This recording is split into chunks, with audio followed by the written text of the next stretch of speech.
Change that thing. So I had to get started on myself because I couldn't cook no more. I had to take charge. I couldn't be homeless with my 6 children. Come on now, mama. You know what I'm saying? I said, hey, God sent a lady just to help me. I said, because I need help. Let me kick you from my apartment 2 minutes time.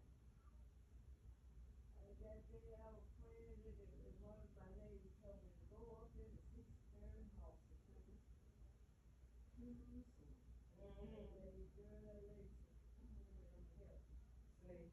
Took me in her car, took me all, brought me to the project over there, 2 years. She said, all that we got is 4 bedrooms on the 16th floor. I told God, please, I can't take my children right up there. I might have to walk if I get sick.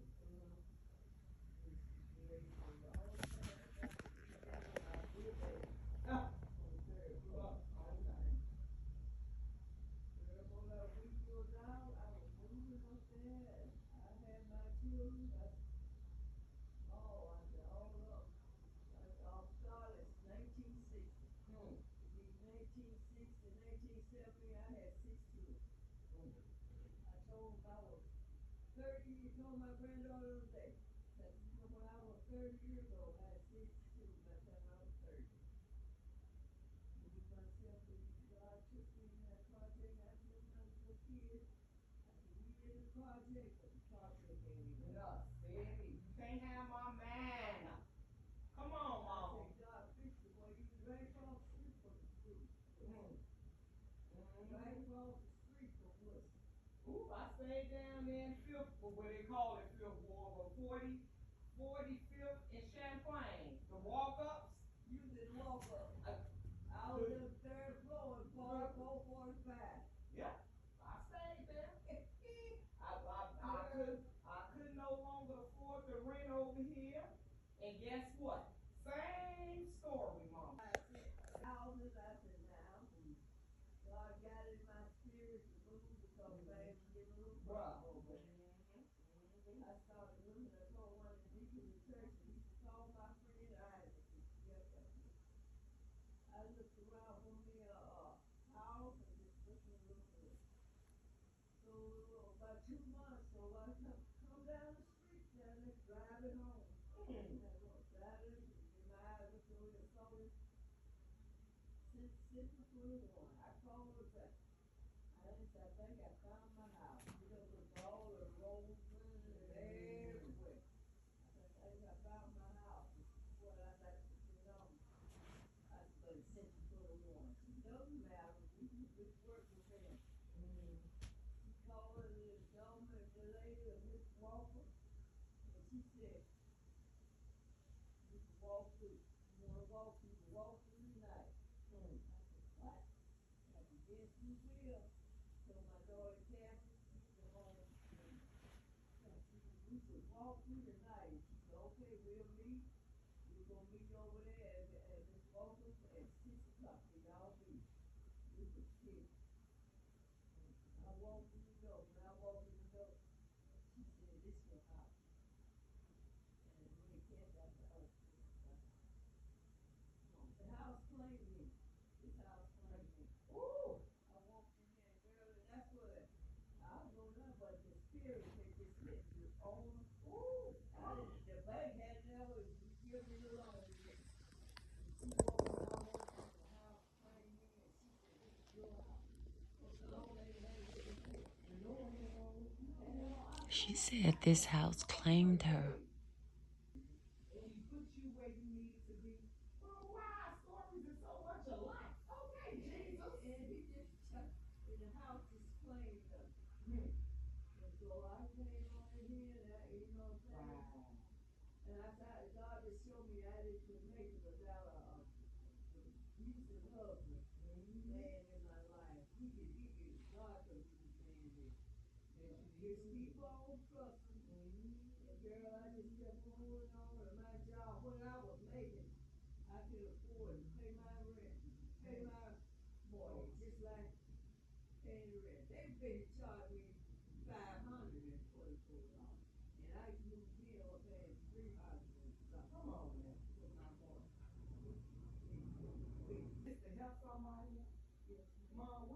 been through and where you been came from. It's to help somebody. Mom, your grace, you being obedient all these years. I didn't check people tell them, grace, don't up on grace. Listen here. I tell people every day on his face, Mama, me and you got just about, oh my mercy, Jesus, just about the same.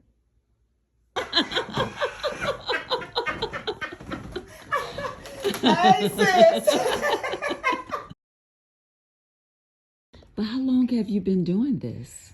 30 years. No. Yes. 30 years. 30 years. I started off as a CNA. Mm-hmm. In my younger days, like fresh out of high school. Mm-hmm. I went to college for a few years, and then I got into a school and started doing CNA, taking care of people. Cooking and taking care of people is like my niche. And I know. I started doing that, for a while. Mm-hmm. And then the Lord told me it was time for me to go back to school. Mm-hmm. So I went back to school and got my associate's degree and stuff like that. Still didn't have my nursing degree. Mm-hmm. And he sent me way up north, way up north.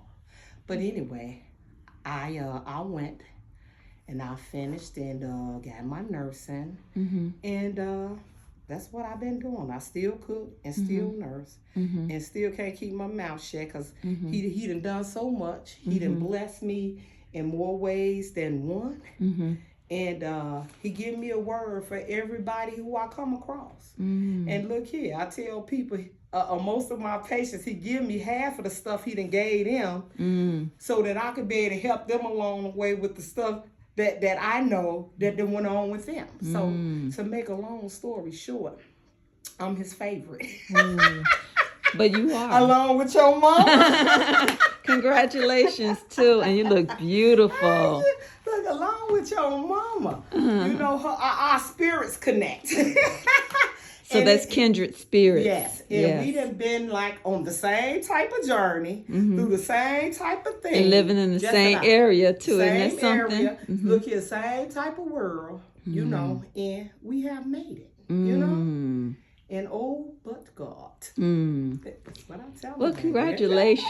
Hey, and look at you down here, girl, with your Well, you know, robe. well, I have a house coat on, but I just threw the coat over it. Is that a coat?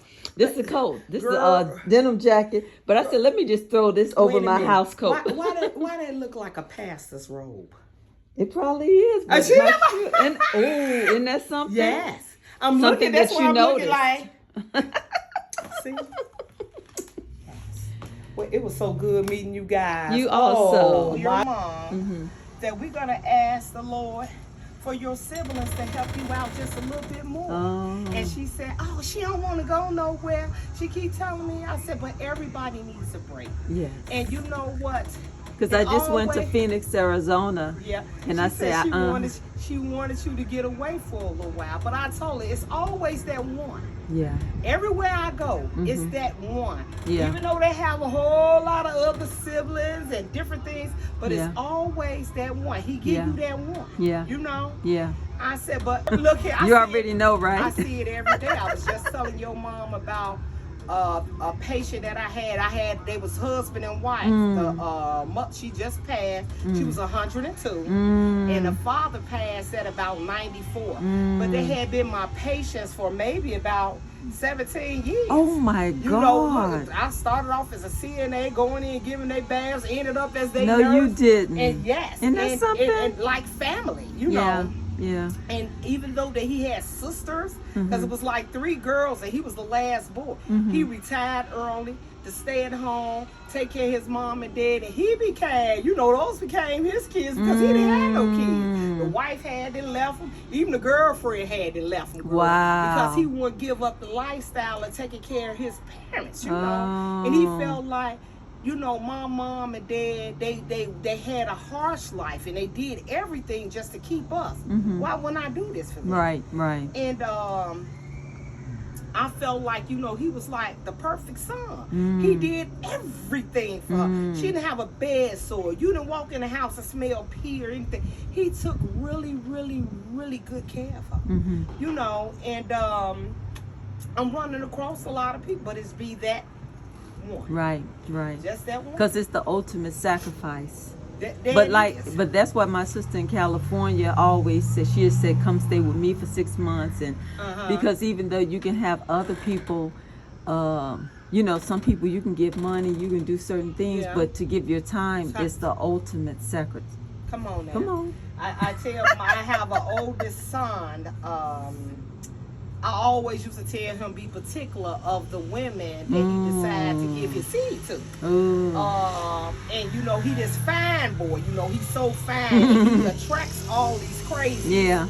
And you know, of course, he done had some babies by him. Yeah. And I said, well, I used to tell you, I know, be particular, be particular. But he has one that she's raising a son up. If you ain't got nothing, don't come. And I told her, I said, baby, you want love.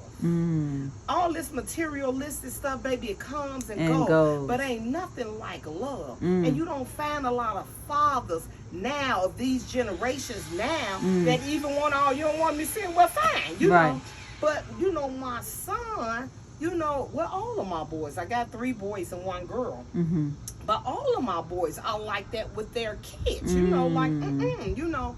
And they know that, and they use the kids, you know, as the pawn. Yeah. Especially, you know, his, you know, he ain't got nothing for him. And I told him, I said, you know what, you sad. Yeah. And I said, it's so sad because he's 13 now. And he's at the stage where he really, really needs his father. And he's playing these games. And he wants to be around his father. Right. And you playing these games. Right. I said, oh, that's going to backfire. Yeah. I said, and you And it mark won't my be words. pretty. Yeah. I said, you know, and if I just spoke it, it's going to come, that's my kids. Be talking, no!